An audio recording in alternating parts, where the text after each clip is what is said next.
Good evening, good evening, good evening, ladies and gentlemen. Thank you for joining us again for another episode of Campbell Talk. So, if you've seen the series last year, we bring you people who are from the communities that we live in, people who have done the work, people who are doing the work, people who have history in discussing issues around HIV and what we can do to address it within our communities. Well, happy Black History Month. And also, it's this month we celebrated Black HIV/AIDS Awareness Day.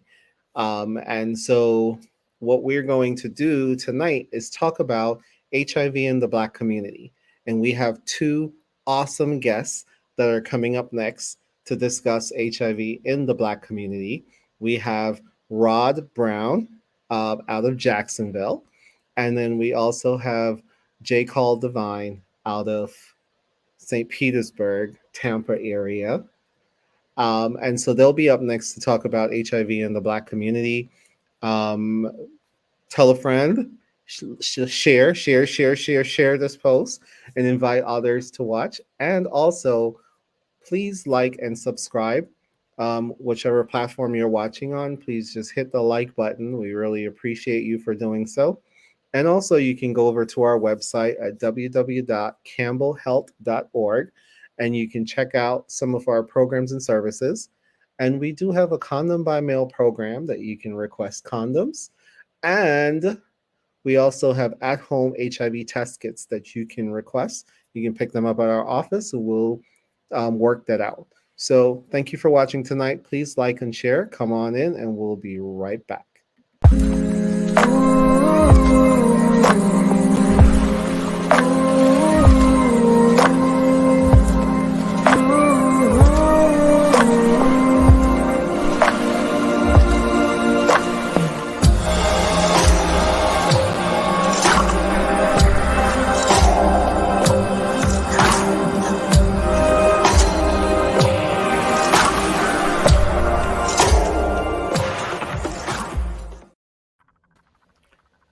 Welcome to the show, gentlemen. Really appreciate you taking your time being here. Please go ahead, introduce yourself. We'll start with you, Rod. Good evening. I'm Rod Brown from Jacksonville, Florida. I am the former early intervention consultant for Northeast Florida Area 4, which is of the Florida Department of Health, which encompass Baker, Clay, Duval, Nassau, and St. Johns County. Also statewide training for the Department of Health with the early intervention consultant. I've been working in this field for over 30 years. I am indeed committed to the community of people with color, as well as all people, especially those infected or affected by HIV and AIDS. And I'm glad to be here this evening. Thank you. And next we have J. Call DeVine. Good evening. Thank you for the invitation. I am J. Carl DeVine. I serve as Executive Director for Banyan Tree Project, Inc., and I am an advocate, a community advocate, and mobilizer for AIDS Healthcare Foundation in St. Petersburg. I have been a part of this movement for over 30 years, and I keep working because it is still affecting us, and we can make some changes, and so I'm hoping to make changes and see that change can be made. Thank you for being on the show. Really appreciate you. So we're gonna just dive right in. So, can you tell us what do you think we can do to address HIV in the Black community? Don't all speak at once. I think, first of all, I think that investing in addressing the epidemic in our community, first of all, we have to acknowledge the fact that there is a problem. I think we have to first acknowledge that there is a problem. I think that begins at home, should begin at home. We have to be open. First of all, we have to realize that the HIV, especially in our community, first of all, it's not a political, it's not a moral or religious issue. It is a community health crisis, and it is affecting people of our community. When we realize that we are being affected, I think knowledge is the first thing when we find out that we're being infected, and we have to acknowledge an issue, and then start to address it by being open for to conversation. I think it takes an open and honest conversation about, um, first of all, getting rid of the stigma of it being a gay disease or, according to the governor of Florida, a political issue or a religious issue. I think we have to be open and have an open conversation and talk about health issues in our community and things. We've always been on the caboose when it comes down to health. And I think it's time we stop being on the caboose and get out front and take ownership of what is good for what is going to help me remain healthy, and how do I impact that? How do I impart that to my family? I think there are many different issues, um, but I think open communication is the beginning. Okay. I, I must start first with uh, Dr. Maya Angelou said, we must take a day to heal from the lies we tell ourselves and from the lies that other people have told us. Absolutely. And that's where we start Mhm. with me individually. How does any of this affect me individually? And once I get a grasp of it, then I can help somebody else understand it. But I have to be truthful with myself first. Many of us in our community have stuck our heads in the sand to hoping it would go away. It's not going away. After over 30 years, almost 40 years, we're still doing the same thing. I think we have to make it individual. We have to own it as a community. We have not done that. Mhm. We have run away from it rather than grasping the opportunity to do something about it. I think it first starts individually with Mhm. accepting the fact that I know about it. It does exist. Mhm. Do you think that messages over the years have contributed to why people feel like it's not about them or it doesn't impact them? And I think Rod brought up that it's not a gay man's disease. So you think like some of those messages over the years have kind of like sunk into the black community? Of I course, do. I do, and that's why I think I said that it's not a religious issue. I think we, as people of color, religion is very important, or has been deemed to be important in our everyday life. And I think we have bought in, as Carl said, we bought into some of the myth. We bought into the propaganda, especially from the religious point. They want to make it a religious issue instead of a community health issue. And we get so wrapped up in religion, we've allowed that to blind us to the reality of what's really happening in front of us. Because I get tired of when I hear people say, "Well, no, God's going to take care of it." I think I'm not saying that's wrong. I'm saying God will help those who help themselves. I think there's so much stigma and there's been so much misinformation in the communities.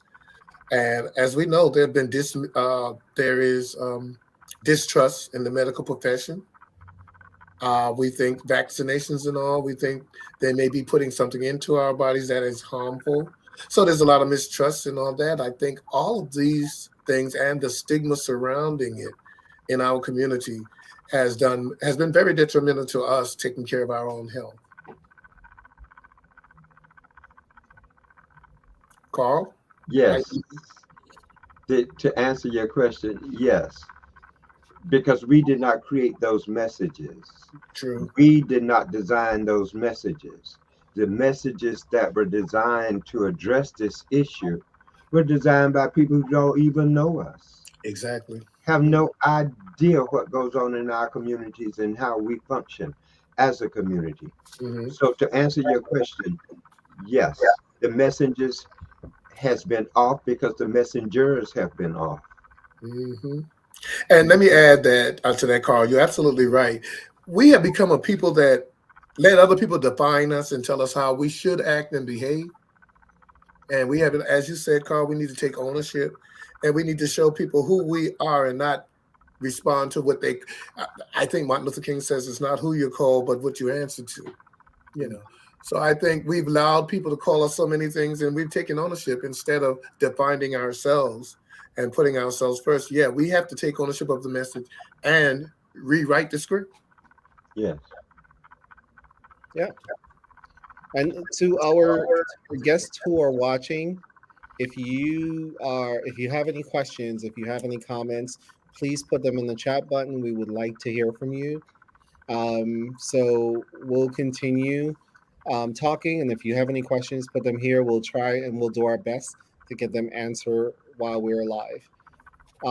So how do we begin to engage communities around HIV? Because I know we've done so many things already.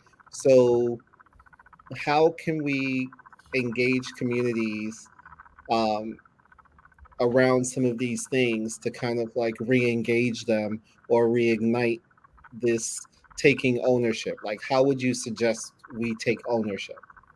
Change the message. Change the message. We need to change the message. We need to address it from a standpoint where this community is. The majority of Black folks in St. Petersburg are Christians, and they go to church. Hmm. But all of our messages, none of them have reference to the Jesus that they worship. We need to bring that part of our community into our message. Hmm. We are not doing that. We don't take our message to the church. Hmm. We don't talk about eunuchs when they start talking about there's no homosexuality in the Bible. We don't talk about there are eunuchs in the Bible. What do you think they were there for? Hmm. You see, we're not fighting back, and we haven't fought back. But one or two of us have over the years. You have to give credit to of course those national figures. But in local communities, we're still having to fight the church. One of the things that we're trying to do right now is to work with the church. We want to do a youth choir. Let's start teaching these children about their bodies in a healthy manner. Sex is healthy, sex is good. And we're teaching that it's bad, it's nasty, it's wrong, it's this, it's that, but everybody doing it. Right? It's You so are so true. victory. Hmm. You're right. You know, We it is amazing to me that, and I'm speaking here from Jacksonville. It's amazing to me that when it comes to the religious group, now we can hear and we know of the affairs that goes on in the church from the minister on down. Okay, and everybody will keep that under wraps and all and quiet. And we know about the same gender loving people that are in the choir directors, and all this. But as long as you're playing the music and making money, you're all right with us. And as long as you don't talk about it. And that's the problem. Problem is that there's so much you got to keep secret to be accepted in the religious community. And especially here in the South. I'll tell you something that just happened here in Jacksonville, one of our largest churches, First Baptist of Jacksonville, put out a statement, and all of their members have to sign this agreement by the 17th of March, stating that they are not against LGBTQ freedom. Okay, or they will lose their membership in First Baptist Church if they don't sign it by the 17th. That's I a think that it is. This is what the problem is, because this is what's invading our community, and we believe in this religion. And I have a problem with, because I think that's being divisive. It is stigmatizing, and you're telling people who I believe we're all children of God if we are, and right. you're telling them that if you believe that someone's sexual preference and all that is a problem, and that we're against their free. The word says LGBTQ freedom. And I think these are the kind of messages that are going out and people buy into. But if you stigmatize freedom for one, you're stigmatizing it for all. Okay. So it's not just, it may be LGBTQ today, but then who is it tomorrow? It was black folks, it was Indians. So these messages get rerouted, refurbished, but they're the same old messages. And I agree with Carl Devine. Until we write our own messages, we're going to have the same old problem. What is insanity? Doing the same thing and getting the same results? And for 30, almost 40 years, we've been doing the same thing and we're getting the same results. It's time for a change. And we have to ask ourselves, are we really interested? If we're really serious about eradicating this disease, then let's start at the top. Why Exactly. aren't these pharmaceutical companies working toward a cure rather than a prevention? We have to take all of it into perspective. And when you Absolutely. understand that it's about dollar bills, It's and when you age. look at who's really being affected, infected, it's poor people. Mm-hmm. It's people who really cannot afford to be sick. Mm-hmm. And then we're having to fight and claw for medication and beg, and it's Mm-hmm. and then they call themselves Christians. Christians.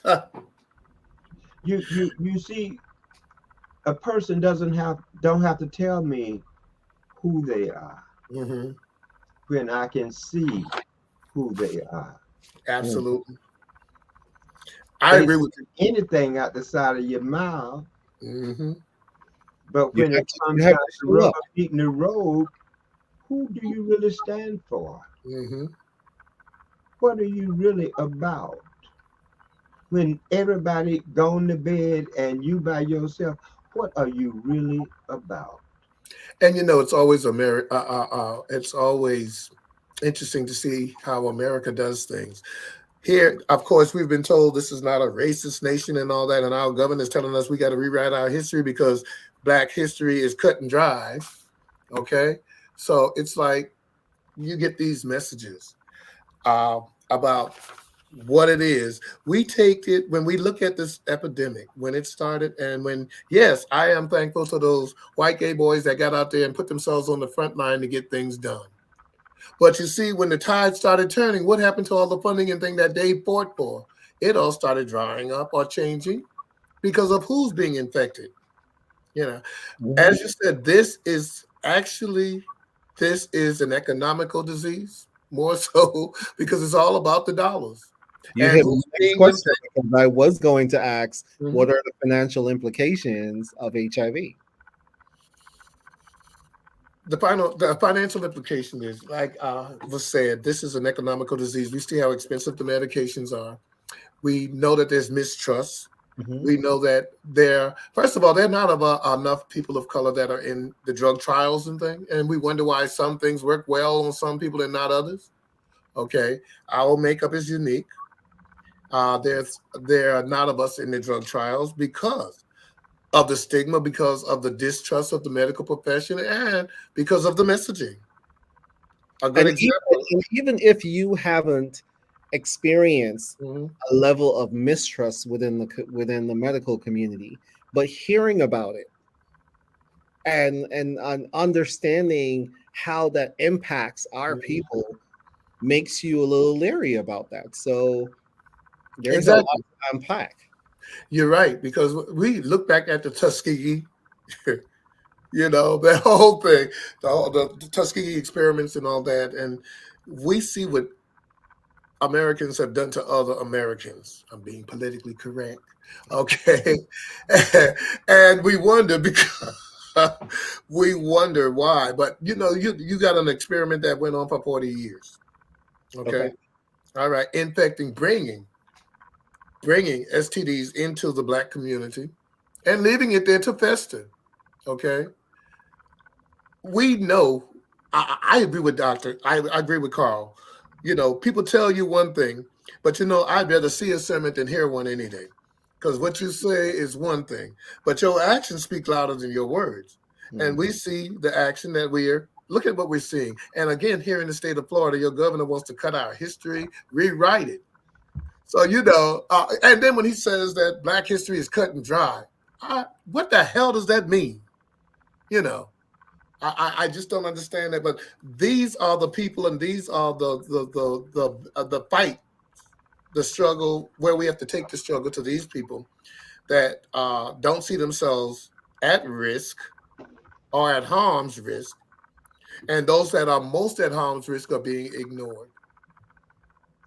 Yeah. We have to take it a step further too, Mhm. and see what part we play in this, because we pay to play. Yes, We pay people to mistreat us. absolutely. We Mhm. pay people to call us all kind of names and do anything they want to us. Mhm. And then we go right back and give them our money. So we play a part in it We because do. we can change it. I agree with you. You're absolutely right. We haven't learned a thing from Montgomery. Okay, you're right. And maybe we need to revisit those lessons. And that's what we need That's to what we need to do. revisit, Hmm. using those strategies to Hmm. get. But do you know how much money same gender loving black men spend on cosmetics and Hmm. clothes and Hmm. entertainment? And Hmm. we spend a lot of money in these communities, and we are disrespected in those communities. Hmm. We play a part in that disrespect. You're absolutely correct, Carl. And that's why I am like this. I'm not going to raise sand with you about in your place of business about you mistreating me. You know the best thing I can do? I Not can so. turn not to take my money there. I can keep Yes. my mouth and my wallet closed. Yes. And that's what we have to learn to do. We don't have to get out there and put on a big show, but We we got know to how show. to do it. Yeah, We that's right. know how to do We it. The we point is, will we do it? We have gotten so comfortable with mhm, nothing. mhm, mhm. We have gotten comfortable. We adjust to all of this stuff on a daily basis. We ostracized every day. When I look at and I admire Equality Florida for what they're trying to do, but Mhm. they're doing it without us. That's They're the doing problem. to us what they're asking the other community to stop doing to them. Mhm. It, That it, is so it's true. it's kind of ironically sick. Mhm. I agree. And these are absolutely some of the challenges, because when you think about how diverse our communities are, Mhm. and you Yes. think about how diverse our people are, Yeah. Mhm. like we don't all think alike, we don't all act alike, and so it can't just be one message that fits all. Exactly. No. And I think the problem always is, you know, people are always telling us as a group what we should do, when things should be appropriate, what Mhm. what we shouldn't do, how we should do it, but nobody tell them. No other group is telling them how they should be and how they, so they're like trying to set a standard out of what they think other groups should follow, and without taking their history and their knowledge and their people into perspective, and without giving them the space to do it. It's I called think that's privilege. exactly what our governor is doing here in Florida. But I think that, yeah, I think the biggest problem is they don't come to us and ask us what we need. They don't ascertain what we need. They come to tell us what we need. And that's the problem. And as you said, just because we have this hue doesn't make us, we can be of color, but that doesn't make us all African American men, right? Mm. Mhm. Because of the hue of our skin, because we are diverse. We are very diverse. And so what we've said to the state over the years, to the state of Florida, is that you can't do the one size fit all and expect that to work, because it doesn't. No. We know that. And if you would ask us what we need and help, let us take ownership. First of all, like Carl said, we have to take ownership, and instead of looking outside for someone else to correct the problem for us, we have to take the lessons that we've learned from the past, and we have to, you know, brush them up and put them back into action, I think. And I hear a lot of times people talk about, like programs and departments are supposed to represent Hmm. the or reflect the community that they serve. And so if you have an HIV department, then then if the majority of the people who are living with HIV or black folks, then that means that at least half of your staff should be Reflective of African that. American, Mhm. reflecting the community. And so, One of the things, and I'm glad you brought that up, but you see, one of the things that we have been living with since the beginning here, that I have been dealing with this in Florida, is the fact that there has never been a black same gender loving man in a position of authority in the Department of Health or the Bureau of HIV/AIDS. You're absolutely correct. That, as good as Ron was, and as Mhm. good as he was to us, he was not a same gender Gender loving loving man. man. Correct. True. And when we went to that guy that was over it at that time, Yes. they laughed in our damn faces. You see, people are not going to give up power easily. Mm-hmm. You don't ask them for nothing. You demand it and then you take it. That I agree with you. That's what we have to take. If you really want it. And even bear with the label of being an angry black man. But if that's And what I it don't takes to care get about it, their labels. They have called me everything but everything. a child of God. I don't care about their damn labels. I I agree have with you. labeled me a Mhm. same gender loving man. I'm Mhm. not gay. Mm-hmm. I agree with you. I absolutely agree. Gay is a political term that they use against you. You're You right. don't see gay on no birth certificate. You see male and female. You know, we like to put you in America. They like to put you in a box so they can feel Well, I'm in comfortable. the box. And I'm a that's man. what it is. I'm In a that box. man. no, Exactly. listen, That's it. it's so funny because whenever time I tell the story, I'm just like, it's crazy. I didn't recognize or I didn't, I mean, I knew I was a person of color and I knew I was black, but I didn't know I was black until I got to Miami International Airport when I was 14. And that Okay. was the first time someone said the black guy over there. Okay. And you said where? And literally I turned around, I turned around I'm looking for this black guy, right? Mhm. Because no one has ever referred to me or my Mhm. people as such, even though we've used it in our own discourse and everything like that, but not directly referring to you as like the black guy over there, like as an identity. And so it was just like, I was Mhm. like, I started looking, and then they started getting red in the face and whatever, Mhm. and I was like, really? Because it's inbred. It Yeah. is. So sometimes it isn't unintentional, but it just comes out Mm-hmm. because it's inbred. It has been passed down from From generation to generation. generation to generation, and it's stuck in their craw. Mm-hmm. You see, Mhm. and we got to learn some new tactics ourselves. We You're we right. we, we don't You- want to make any sacrifices for the things that we want. Mhm. We've got to get out that gimme mentality. Oh yeah, Because absolutely. we spend a lot of money. We need to put some money in our own organizations. How many of us donate to Banyan Tree Project? Okay. How many of us donate to the NAACP? Do we put money back into our own community? Mm-hmm. Do we help the people we're asking to help us? Mm-hmm.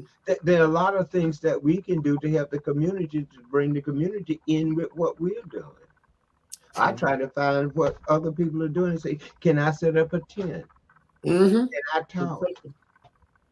Exactly. Just can I come? Because my presence there. Mm-hmm. And Carl, that is so true. I recall when we started here talking to the religious leaders. I went before the ministerial Northeast Florida Ministerial Alliance. Oh Lord. Yeah, which was interesting. And we got all kind of pushback and scriptures and all that. And I said to them, I said, you know what, pastors? There are a lot of people, same gender loving people in your church. There are a lot of people that have HIV in your church. Okay. And they need a spiritual leader. I said they're donating their money and everything. I said, but one thing you have to realize, dead folks don't pay tithes. Mm. And you know what? That got their attention. Because then they started realizing that, you got to hit them. Money is important regardless. I think you asked about the economic impact. It affects, money is about everything. It's everywhere. And don't think it's not in the churches because it's about the money there too. Okay. So when we started talking about that, then it was like, Then they started letting us come into the various congregations. Okay. And that's interesting, but you got to find the point. As we redefine the whole conversation and the whole message, we've got to look at it at several points that we have to hit people where it hurts. Let's talk about their pocket. How's it impacting them? Yeah. Because you have people that are hurting and they're going to places of worship, seeking solace, and they got to do it in silence because if people know who they are, they would be outed and they would not be welcome. That kind of stigma and all that is a starting point. We have to get to those religious leaders and all, to redefine the message. And we And have to work. especially when they're seeking like solace in a place where it says come Come all, all and you all are welcome. Yeah. regardless of whatever you got going on. Mm-hmm. You're supposed to be able to find space. Well, that's like First Baptist when I was talking about that they want everybody to sign this thing or lose their membership. But what they said was this: well, you can still come worship with us. You're welcome, but you won't be a member. Okay. May I say something? Yes. We in many cases we get religion and spirituality confused. Mixed up. Mm-hmm. And you don't have to they don't have to merge. They can. Mm-hmm.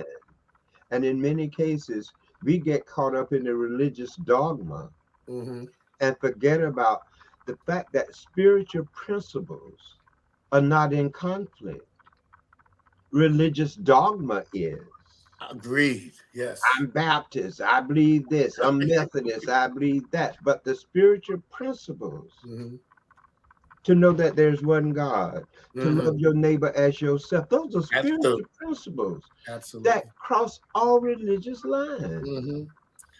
But we don't pay attention to those. We pay attention to the religious dogma because the preacher said so. Absolutely. Forgetting that the preacher goes to the bathroom too. Absolutely. So the preacher has his own problems. Is he confusing his problems with yours? Is he being honest with himself? So if he isn't, how can he be honest with you? Exactly. And it's bad because we've seen history that they haven't done anything wrong until they get caught. I'm just reminded, and it's just one, and I'm throwing it out there. Jimmy Swagger could cry, I sinned. Yeah, after. Yeah. But how long you been doing it before you got caught? You only got that crying and confessing is because you got caught. And that's the other thing about the religious people. They're going to spew out one thing, whatever that's convenient. But what are they doing? And again, I said I'd rather see a sermon than hear one any day. So show me in practice what you believe. Don't tell me what you believe. Show me. But again, they don't. A lot of times, they don't even take that same stance when the elder is beating his wife. Exactly. When members are cheating on other members. When he's cheating himself.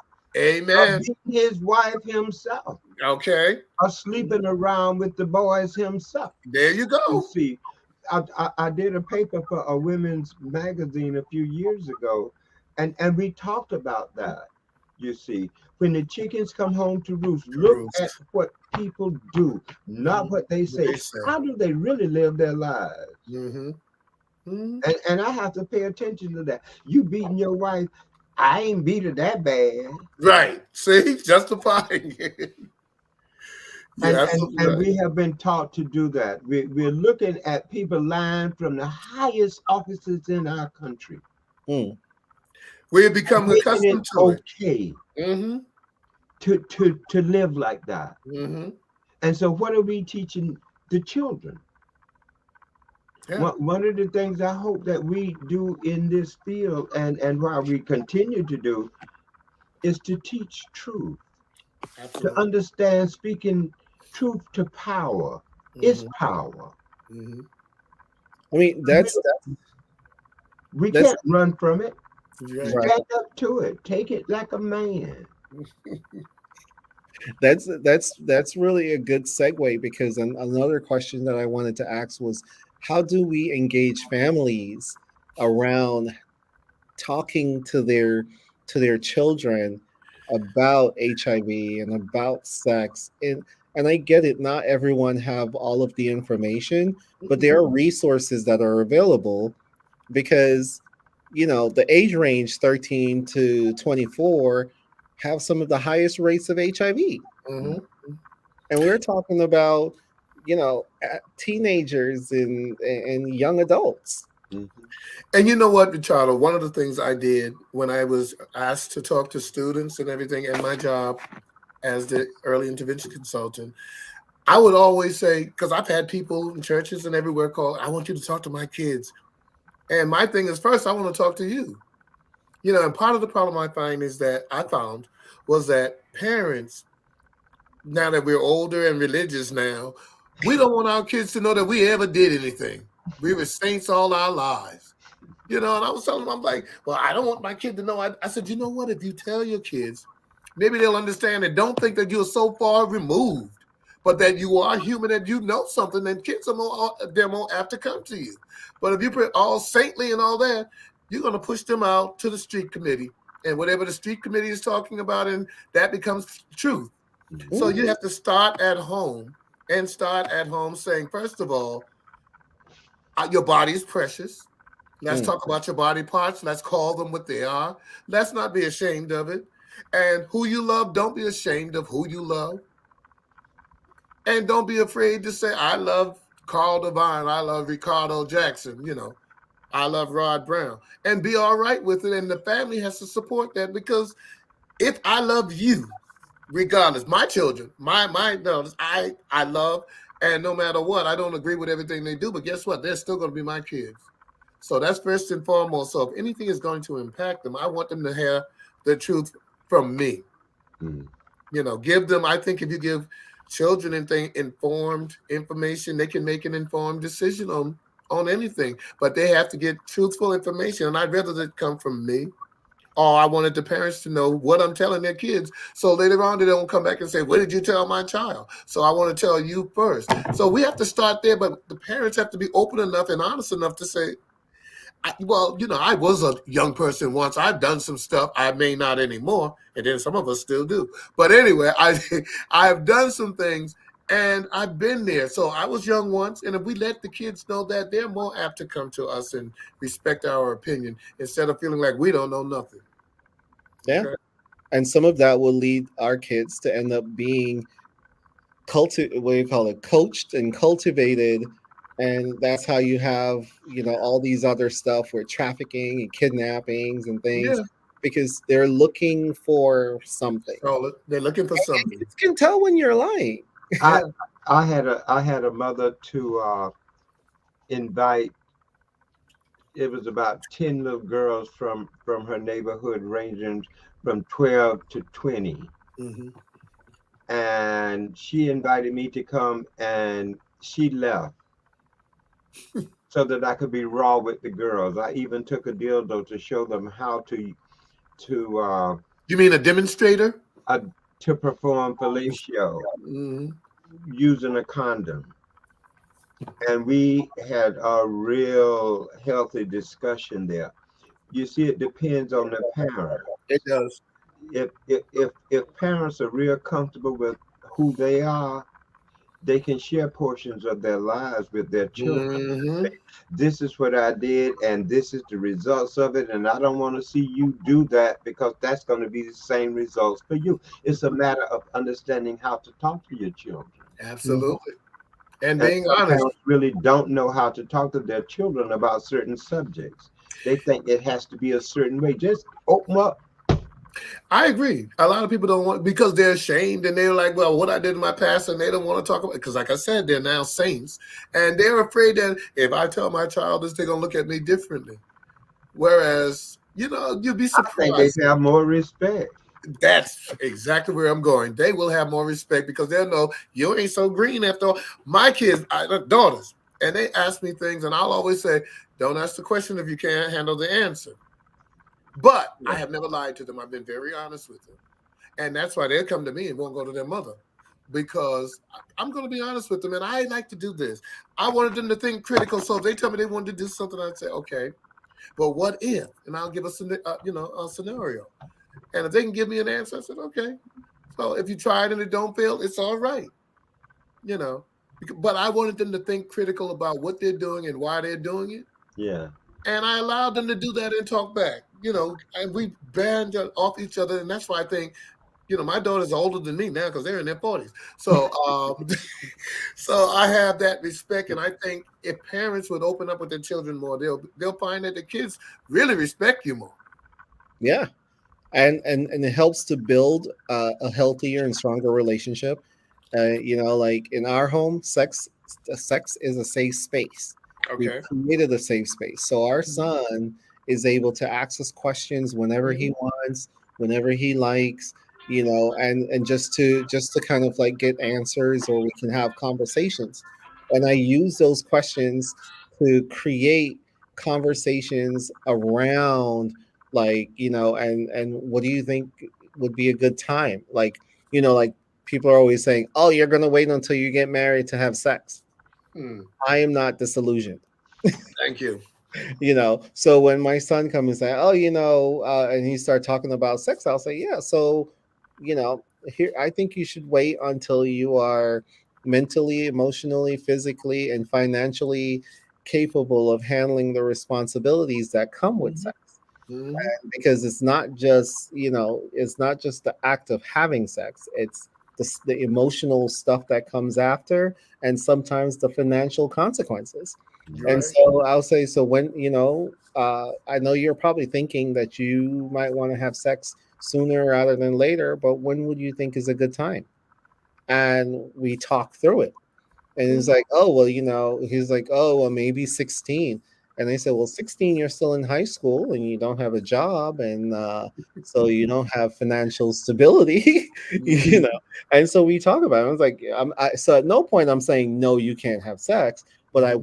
want him to understand that there is more to sex than just the act of doing sex. And That's so, that's like I told my daughter. Sex is everybody think about the physical aspect. Sex is first mental because that's where it starts. mhm, Okay, it starts in the mind. Then you have to realize and talk about the physical aspect and what all comes of that. Because there are things you can get from that first encounter, and it may not be a baby. Okay, maybe something else you can't get rid of. Okay, yeah. and talking about those possibilities and things, and let them know that it's real. I think having those open and honest conversations is key.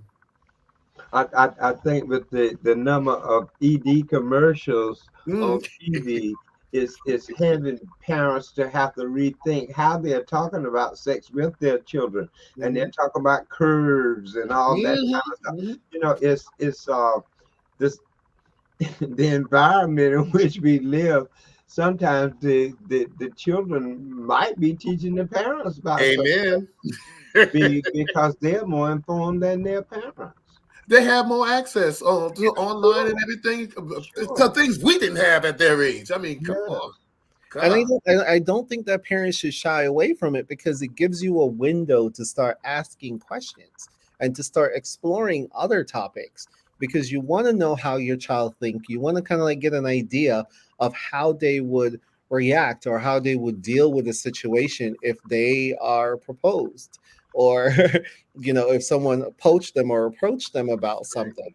And But so, it's so sometimes the conversations can help that, and say, okay, fine. Like with my son, I said, he's like, oh, I have a girlfriend. And I was like, well, what do you think girlfriend and boyfriends should be doing at, Mhm. you know middle school age, or and you hear, oh, go to the movies, hang Mhm. out, and then you hear kissing, and it's like, kissing, what else could come from kissing? What else Mhm. could happen if you start kissing, and you start kissing a lot, and then kissing leads to what? So touching. And so you start going through this process with them, so they start thinking about it, because when they go out and they're actually doing it, that information is now in their head, saying, oh, wait, I had this conversation with my dad. Okay, if I'm doing this, then it's going to lead to that. Maybe I shouldn't do that. So now you're helping, because it's not when they're around you you got to worry about what Amen. It's when they're is when not. they're not around you. Mm-hmm. And that's what I was coming to, a matter of trust. Mm-hmm. They have to trust their parents enough to talk to their parents about things that are uncomfortable. Mm-hmm. And the parents have to trust the child enough to accept it. Exactly. Not judge it, Accepted. accept it. Yeah. And then come up with solutions that they both can agree with. You see, a lot of children don't trust their parents. That's why they don't talk to them. Exactly. And one thing I learned, like you said, Carl, we know our kids when they're in front of us. Yes. When they're behind your back, You you don't don't know who know. those monsters are. But if you have prepared them, if you have given them I'll tell you an example of me. A strong foundation. I was 21 in the military and all this. And when I had my first drink, and you know what? That felt good and all that. And I got buzzed up. And my mother called. And immediately I started shaking in my boots because I felt like she could see me. She knew I was doing, and I felt so guilty and all that. And she was like, well, what's wrong? And and I'm trying to play it off, but she knew something was, but it was because of that respect that was drilled in me. Yes. Because it was always taught that everything you do reflects on me. My grandparents, I was raised by my grandparents, but they were like, everything you do reflects on us. And if we did anything to embarrass you, then you shouldn't do anything to embarrass us. So I thought about all that. And I didn't realize how much it impacted me until later on in life when I realized I was feeling guilty about things and I'm grown and thought, hey, well, I'm paying for my own. Still smoking and drinking. But when I got one, every time my mother would call and I'm like, oh my God, she's looking at me. She's watching. If we can get back to that point with our kids, Mm-hmm. yeah, I think that's a first step in healing, and that's a first step in having an open and honest communication with our children. And that's our first step in really, I'm really blessed to have gone through that. When I didn't tell my family that I was same gender lover. My family told me. You see, and Rod, you used a term preference. And because we have been taught to use that sexual preference. I don't prefer to be anything other than who I am. I agree. You see, and we have been taught in this society that we have to have no, we don't. God made me this way. Mm-hmm. You see, if you are upset with me about the way I am, talk to the Maker. If you believe that theory that God created us in God's image. But you see, one of the things we don't understand is that we have to have a God of our own understanding, not somebody else's understanding, not a picture that has been painted for you by somebody else, not something that they have taught you for years and years and years and years. You have to understand God. Keep you from rebelling, keep you from rebelling, and understand the nature of the beast. You're right. Right. You're absolutely right. And we have many black folks, believe you me, many black folks got pictures of a Jesus in their house. Looks like the man that's sleeping under the tent on the streets. Okay. No, I'm not throwing shade. I'm just saying. Okay. We have been taught that from Jump Street. You're absolutely it took right. many years for me to get that picture out of my head, thinking that the guy on the cross gonna save me from the guy down here kicking my ass. Exactly. I agree. That's confusion for me. And a lot of times people don't even understand the connection between when you see white Jesus with blue eyes, right?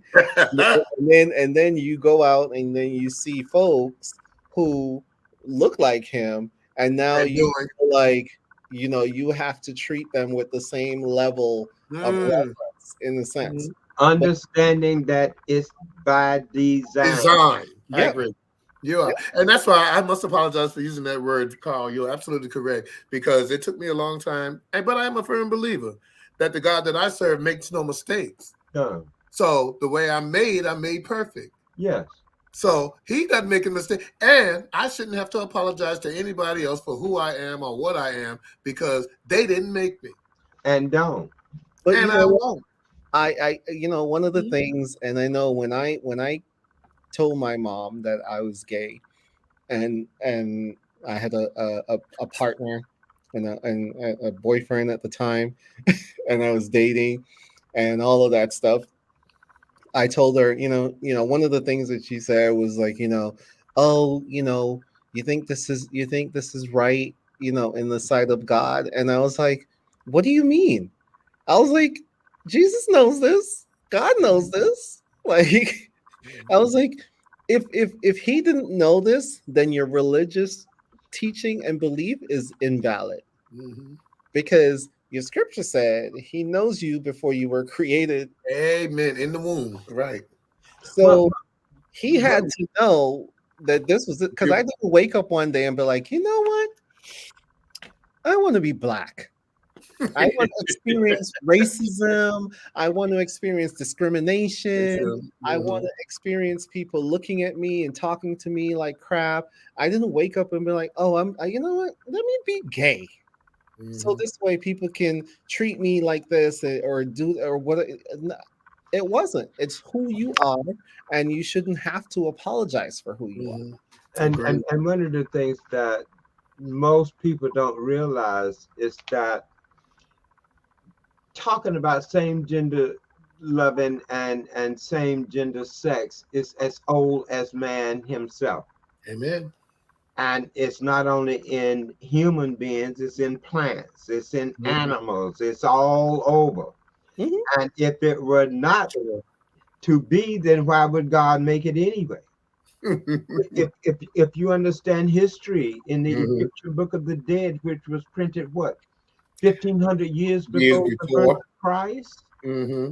and they're talking about two men having sex, Hmm. and today we still talking about the same thing. Really. That's wrong. And you know what? They ain't learning something. You're right.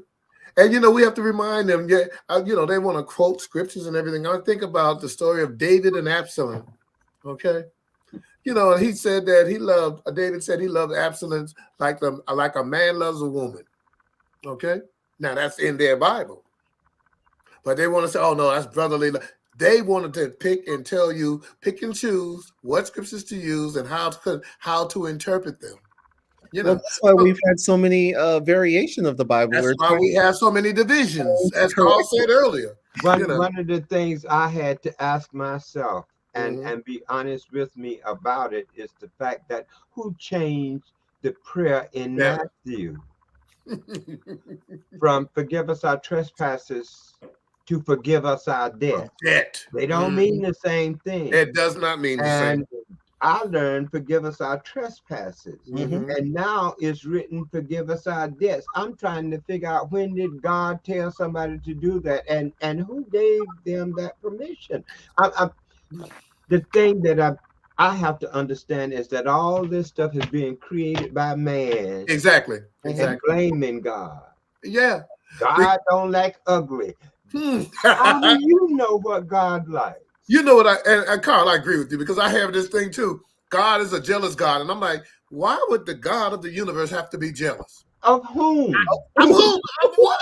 I don't understand this. I'm Doesn't like, make my sense, God does isn't it? jealous because he had nothing to be jealous of. But you have to understand what critical thinking is about. Is When a exactly. subject comes up, it should be critically thought through. Hmm. Most of us don't do that. We We just don't. accept somebody else's terminology and what they feel about it, and then that becomes our own.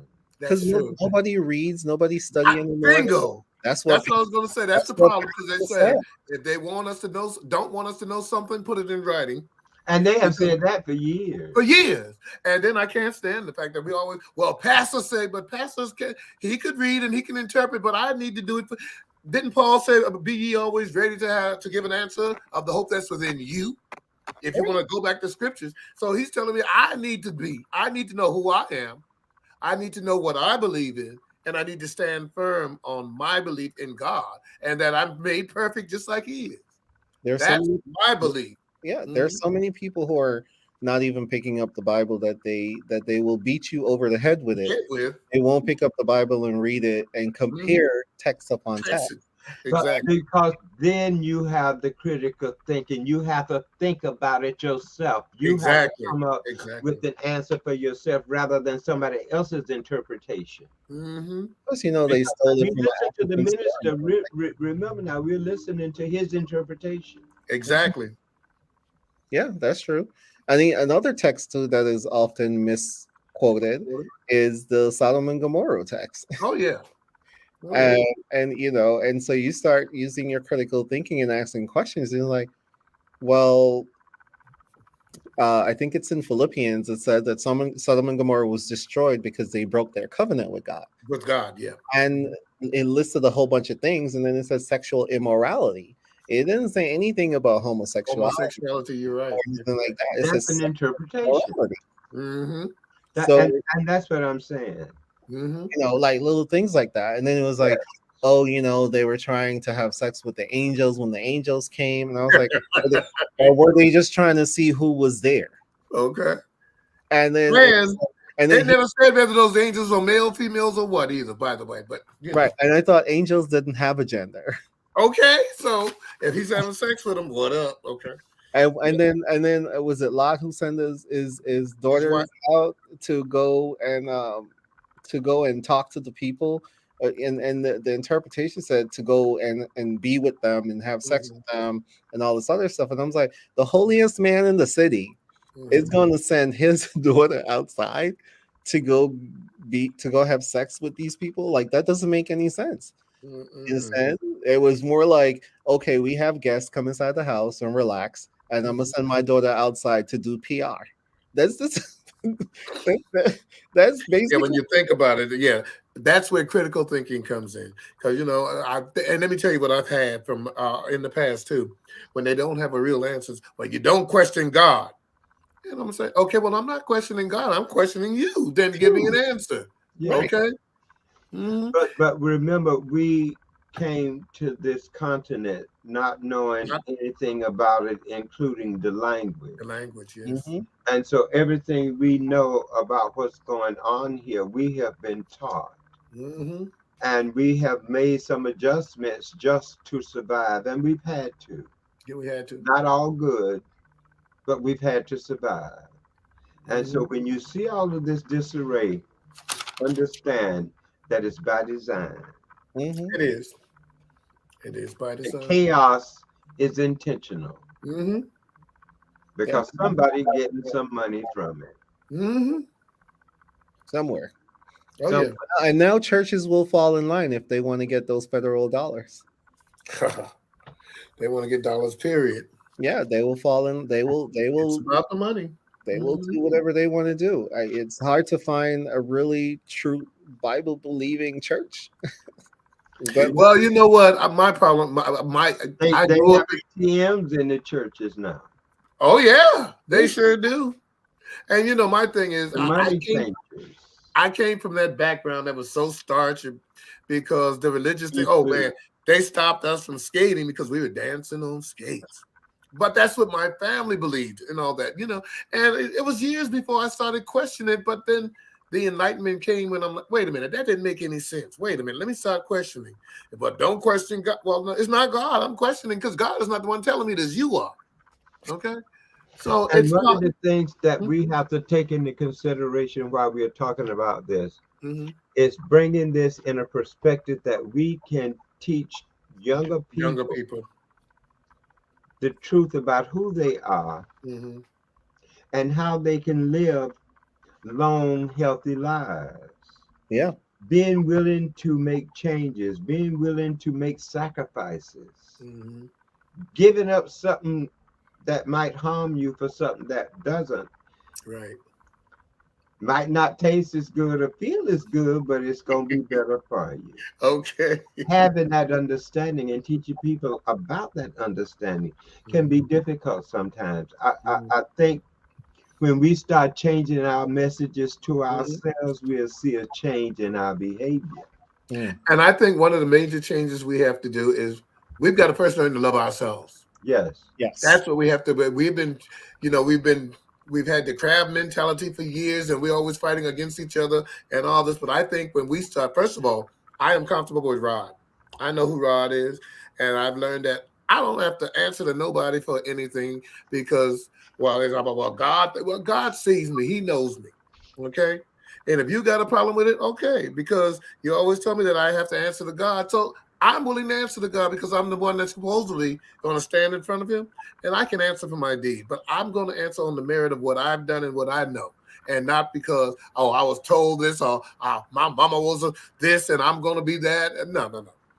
The religious aspect has to, if you're going to do religious, that's fine. I'm like Carl, and I taught my kids, it's about spirituality and your relationship with your creator. It's not about what I believe, because we don't believe the same thing, and that's good. But if you have faith in something, that's all right. That's all right. And you have to answer to your God for it, and I have to answer to mine. So when I get in, that's why I don't particularly care for organized religion, because I'm not going to believe it just because pastor said, and I don't have to be accepted. I don't want to be in a place where I have to accept something or stand for something that I really don't believe in to be accepted, because then I'm not being that person that God made me to be. Especially when you're in a place where you're supposed to be accepted, regardless of who you are, what you've done. Like, it's just crazy. Well, that's why I think there's Christians, let's say there are people of faith, and then there are church folks. Okay? And the difference to me, church folks are the ones that are there every time the door open, and they're probably the ones that's going to bust hell wide open. But the true believers are those that accept you for who you are, regardless of your faults, that love you regardless of your fault.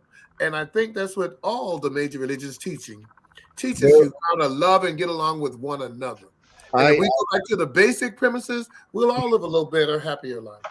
I had a lady that I know in New York before I moved here. She passed away a while ago.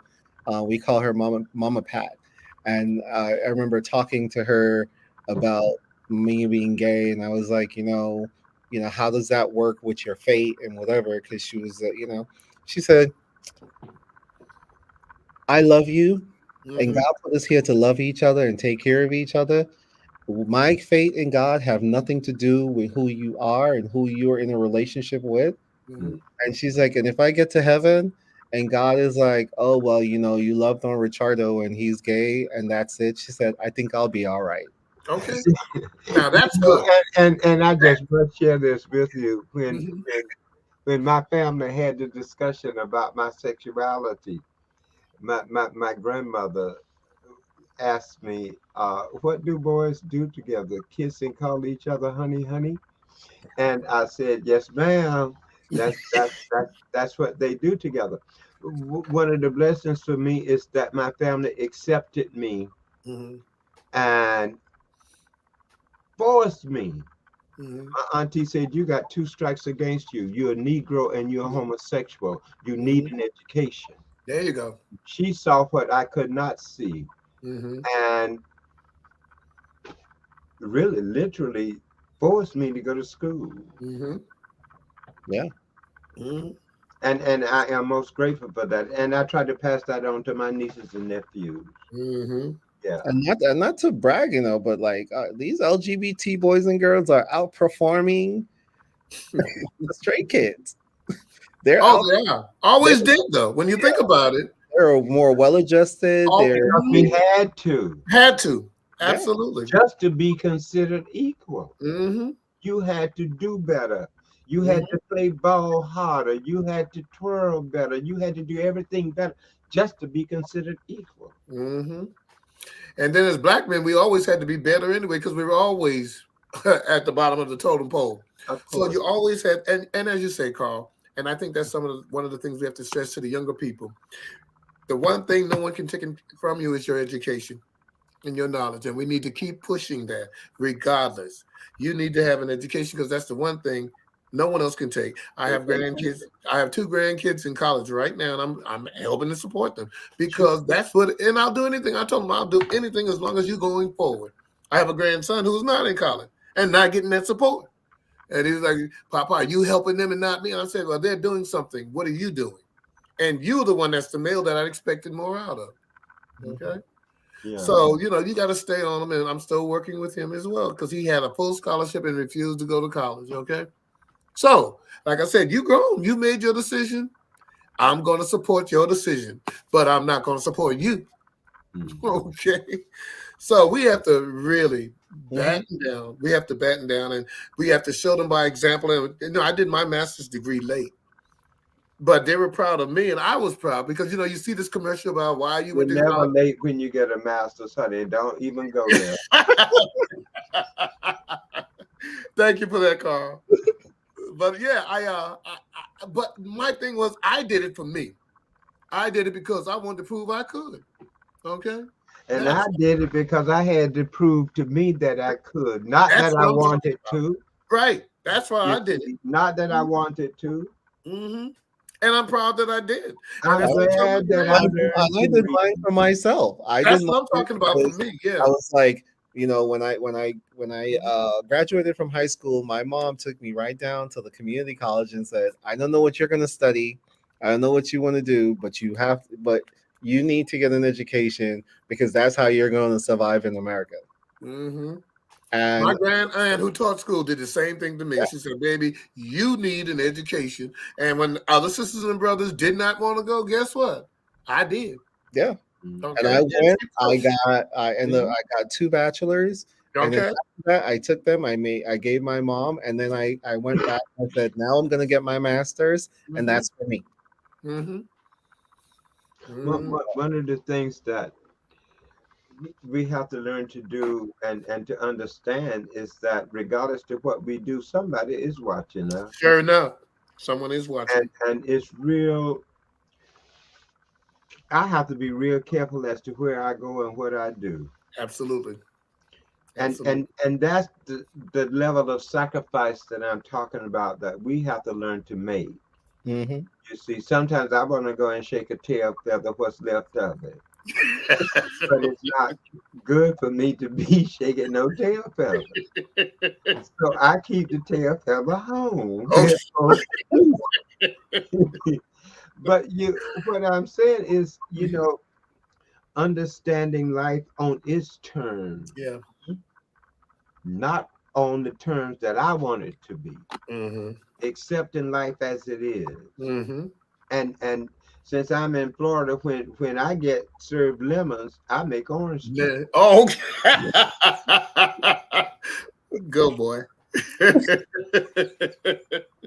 Well, we are up against the clock, so I'll ask you one final question, and so because we're pushing over that hour, so what would you say to inspire Black and Indigenous people, Black folks, brown people to go and get tested and know their status? It's always been said that knowledge is power, and I've always refuted that because I think knowledge is one thing, but unless you apply it, it isn't worth anything. Mm-hmm. So applied knowledge is power. Mm-hmm. I think we have to first let's get some knowledge. Let us impart that knowledge. Let us have an open and honest conversation, and be willing to listen. I think we have to be listening and to be honest with ourselves. Be honest with ourselves about who we are, what we like, who we love, and be okay with it. I think younger people and all, everyone should know that the power of knowing my health, my status, is powerful because then I'm able to not only take care of myself, but also my partners. And I can lower the viral load of my community by practicing safer sexual habits. But again, I think one of the things that we have to talk about is that because you're same gender loving doesn't mean that you're all about sex. Because people hear gay and all that, and they think sex, not realizing that humans are human. Sex is a part, but that's not my makeup. Okay. So I think we have to start by saying who we are, knowing who we are, knowing that in order to be safe, I have to take care of me. And in doing so, I'm also protecting my partners and my community is a first step in taking that knowledge and applying it. And that's what gives me power. Thank you. We have a new campaign we are working on now that says, if you don't want to wear child support, If you don't want to pay child support, wear a condom. Oh, okay. I think I did see that. That's good. I like it. Yes. Mm-hmm. The Yep. other thing I'm talking to these guys about is my health Mm-hmm. is my wealth. That is. That's the bottom line. That is the bottom line, Carl. Because if you sick, you can't work, you ain't gonna get no money. And believe you me, Social Security ain't paying that much. Amen. Stay healthy. If you stay healthy, there's a possibility you can get wealthy. And playing the lottery is not That a is not it. financial plan. No. Mm-hmm. We talk about what we need to do, Richardo. We need to change the way we think. Mm-hmm. Bottom line. Change the way we think. And I really Renewing of our appreciate minds, you allowing us to participate in this conversation tonight. It's been interesting. Thank you. It's been very interesting, Charlotte, and I thank you for putting on this platform. Yeah. And Jay Carls, you know I love you to death, my brother. So it's always good to see you. Okay. You know the So this feelings was are mutual, bro. yeah. I guess Richardo know that the both of us are Kappas. Uh-huh. And you do know that I'm a day older than him, right? For the record, I put it out there, Carl. For the record. Okay, he's on the 18th. I'm on the 19th. That's right. A day older.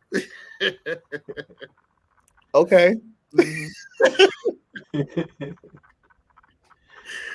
Okay. Yeah. Well, thank you guys for being on the show. Really, really appreciate you being on the show. If you're watching this show after, it's the live is over and you want to get tested, all the information is right there on the screen. 561-208-6595. Call us wherever you are. Just give us a call. We will help you to find the closest testing location nearest to you. J. Call, you said Banyan Tree. Can you tell us where Banyan Tree is located and how they can find you if anyone had any questions? Yes, Banyan Tree is our office is at 2335 22nd Avenue South in St. Petersburg. We are at the Sanderland Center in St. Petersburg, Florida. The number is 727-320-3231. Banyan Tree Project, Inc. Thank you. Thank you. All right. And Rod, do you have something you want to shout out? I just want I am Rod Brown with 340B Solutions. And the number is 904-403-2079. If you want more information on 340B Solutions and 340B activities, please give a call. That's it. All right. Thank you guys for being on the show today. Really, really appreciate you. God bless. God bless you all. Thank you. Thank you.